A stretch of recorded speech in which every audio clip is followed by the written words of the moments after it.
Hi, இவருக்கு இதுதான் first batting session. So இந்த செஷனில் இவரோட பேட்டிங்கை நம்ம அசஸ்மெண்ட் பண்ண போகிறோம்.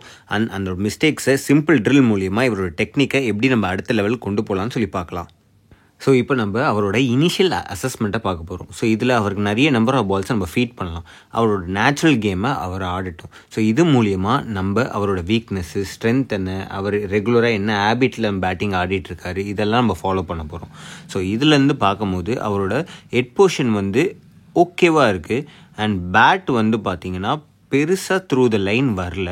அண்ட் பேக் ஃபுட் ஆப்வியஸாக கொஞ்சம் ஒர்க் பண்ணியே ஆகணும். ஏன்னா த்ரூ த லைன் போக மாட்டுறாரு, க்ளோசர் டு த பாலும் போகல. அண்ட் ஃப்ரண்ட் ஃபுட்டும் ஓகே போகிறாரு. பட் பேட் அண்ட் பேட் இன்னும் கொஞ்சம் பாலுக்கு க்ளோஸராக போனால் இன்னும் பெட்டராகவே அவரால் பாலை ரீச் பண்ணி இன்னும் கம்ஃபர்டபுளாக ஆட முடியும்னு நான் அசஸ் பண்ணியிருக்கேன். ஸோ இதில் தான் நம்ம ஒர்க் பண்ண போகிறோம். ஆன ஒரு 2 minutes 3 minutes ஸ்டான்ஸ் எடுத்துக்கோ. என்னென்னலாம் ஒர்க் பண்ணணும்னா, நீங்கள் ஷார்ட்டில் ஃப்ரண்ட் ஃபுட்டா பேக் ஃபுட்டா அதோட ஷார்ட் செலெக்ஷன்ஸ் ஓகேவா இருக்கு. ஓகேவா, நீ நல்லா ஆடுற ஒரு மாதிரி ஐடியாஸ் இருக்கு. ஆனால் ஃப்ரண்ட் ஃபுட் பால் எது, பேக் ஃபுட் பால் எதுன்னு இல்லை. அண்ட் நிறைய பேக் ஃபுட்டில் ஸ்ட்ராங்காக இருக்க, ஃப்ரண்ட் ஃபுட்டில் பெருசாக ஸ்ட்ராங்காக இல்லை. ஃபுட் ஒர்க்கோட முடிஞ்சிருச்சா? நெக்ஸ்ட்டு ஆடும் போது உன் ஹெட் பொசிஷன் ஸ்டேபிளாக இல்லை. 2 முடிஞ்சிருச்சா? 3வது பேட்டோட ஸ்விங்கு ஸ்ட்ரெயிட்டாக இல்லை, நிறைய லெக் சைடில் இருக்குது. இந்த 4த்தையும் கரெக்ட் பண்ணால் உன் பேட்டிங் இன்னும் பெட்டர் ஆகிடும். ஸோ ட்ரில் நம்பர் 1 நான் எக்ஸிக்யூட் பண்ணி காமிக்க போகிறேன். ஸோ இதில் என்ன மேஜரான ஃபோக்கஸ்னால் பேட் ஸ்விங்கு ஸ்ட்ரெயிட்டாக வரணும்.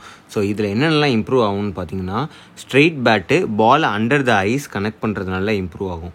இதை நீங்கள் ஒரு ஓவராமோ இல்லை அண்டராம் போட்டு கூட நீங்கள் நல்லா ட்ரெயின் பண்ணலாம். இன்னும் சேலஞ்சிங்காக ஆக்கிறதுக்கு இன்னும் டிஃப்ரெண்ட்டாக நம்ம பண்ணலாம். ஸோ இதனால பேட் இன்னும் ஸ்ட்ரெயிட்டாகவும் முடிஞ்ச வரைக்கும் வீலே ஆட சொல்லுங்கள், அதாவது மிட் ஆஃப்க்கும் மிட் ஆனுக்கும். ஸோ இதனால என்ன நடக்கும்னா, எல்போஸும் ஸ்ட்ரெயிட்டாக வர ஆரம்பிக்கும் அண்ட் ரொம்ப ஈஸியாக இருக்கும் க்ளோசர் டு த பாடி ஆடும்போது.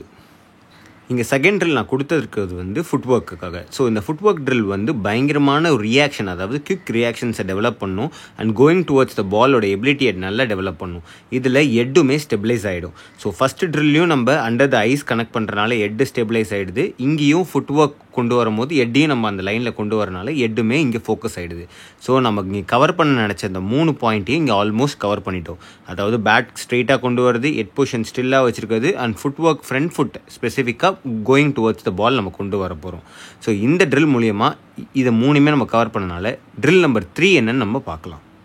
இங்கே ட்ரில் நம்பர் 3 என்னன்னு பார்த்தீங்கன்னா, ட்ரில் நம்பர் 1 2 நம்ம கம்பேர் பண்ண போகிறோம். ஆனால் இங்கே ட்ரைவு ஆட சொல்ல போகிறதில்ல, வெறும் டிஃபென்ஸ் தான் ஆட சொல்ல போகிறோம். ஏன்னா டிஃபென்ஸ் ஆட சொல்லும் போது உங்களோட ஹெட் பொசிஷன் ஆனால் கோயிங் டுவர்ட்ஸ் பால் இது எல்லாமே ஃபார் பெட்டராகவே இம்ப்ரூவ் ஆகும். ஸோ ஃபஸ்ட்டு ட்ரில் நம்பர் 3 இந்த 2த்தையும் சேர்த்து அவர் டிஃபென்ஸ் மட்டும் ஆட சொல்லலாம். அண்ட் கோயிங் டுவர்ட்ஸ் த பால் கரெக்டாக இருக்குன்னு நினைக்கிறேன். அண்ட் எல்போஸும் யூஸ் பண்ணுறாரு, எட்டுமே இங்கே ஸ்டேபிளாக இருக்குது. ஸோ ட்ரில் நம்பர் 4 நம்ம கொஞ்சம் ஓவர் ஆர்ம் த்ரோ டவுன்ஸ் போட்டு அவர் எப்படி ஆடுறாருன்னு சொல்லி நம்ம கம்பேர் பண்ணி பார்க்கலாம் ஃபஸ்ட்டுக்கும் லாஸ்ட்டுக்கும். ஸோ ட்ரில் நம்பர் 4 என்னென்னா over arm throw downs. So இந்த ஓவர் ஆர்ம் த்ரோ டவுன்ஸில் தான் ஃபஸ்ட்டு அவர் ஸ்ட்ரகிள் ஆகிட்டு இருந்தார். நிறைய பால் பீட்டன் ஆனது நம்ம பார்த்தோம். ஆனால் இப்போது கோயிங் டுவர்ட்ஸ் த பால் பெட்டராக இருக்குது, ட்ரைவுமே ஆட ஸ்டார்ட் பண்ணிட்டாரு. அண்ட் ஹெட் பொசிஷன் ஸ்டில்லாக இருக்குது, கடைசி வரைக்கும் பாலை பார்க்குறாரு. அண்ட் பேட் கொஞ்சம் ஸ்ட்ரைட்டாக வர ஆரம்பிச்சிருக்கு. அண்ட் இன்னும் ஃபியூ செஷன்ஸில் இன்னும் பெட்டராக ஆகும்னு நினைக்கிறேன். So foot work better, head still better and bat ஸ்விங்கும் பெட்டராக ஆகிட்டுருக்கு. ஒரு சில ஃபியூ கரெக்ஷன்ஸ்னால ஒரு மேஜர் சேஞ்சஸை ஒரே செஷன்ஸில் நம்மளால் பார்க்க முடியுது. இதுதான் ஸ்ட்ரக்சர்டு பர்சனல் கோச்சிங்கோட பவரே. இந்த செஷனில் என்னென்னலாம் கரெக்ட் பண்ணியிருக்கோன்னா, ஃபர்ஸ்ட் நீ எப்படி ஆடுறன்னு பார்த்தோம், உன்னோட அசஸ்மெண்ட் எடுத்தோம். ஸோ அதில் என்னென்னலாம் ஒர்க் பண்ண போகிறோன்னு சொன்னோம். எதெல்லாம் ஒர்க் பண்ண போகிறோன்னு சொன்னோம்? ஃபுட் ஒர்க், ஃப்ரண்ட் ஃபுட்டில் ஃபுட் ஒர்க்கு, ஹெட் ஸ்டில்லு, 3வது பேட் ஸ்விங் ஸ்ட்ரெயிட்டாக வருது. இப்போ அதுக்கான ட்ரில்லையும் பார்த்துட்டோம், அதுக்கு என்ன ஒர்க் பண்ணணும் பார்த்துட்டோம். முன்னாடி ஆடுறதுக்கும் இப்போ ஆடுறதுக்கும் டிஃப்ரென்ஸ் பெட்டராக இருக்கா, ப்ராப்பராக ஆடுற மாதிரி இருக்கா? ஸோ இதே இது நீ எங்கள் காலேஜில் போனாலும் எங்கே போனாலும் இதை ஒர்க் பண்ணு. அதுக்கப்புறம் நெக்ஸ்ட் செஷன் அடுத்து ஒவ்வொன்றா ப்ராக்ரஸ் பண்ணி பார்க்கலாம். சரியா? Well done. Okay, thank you sir.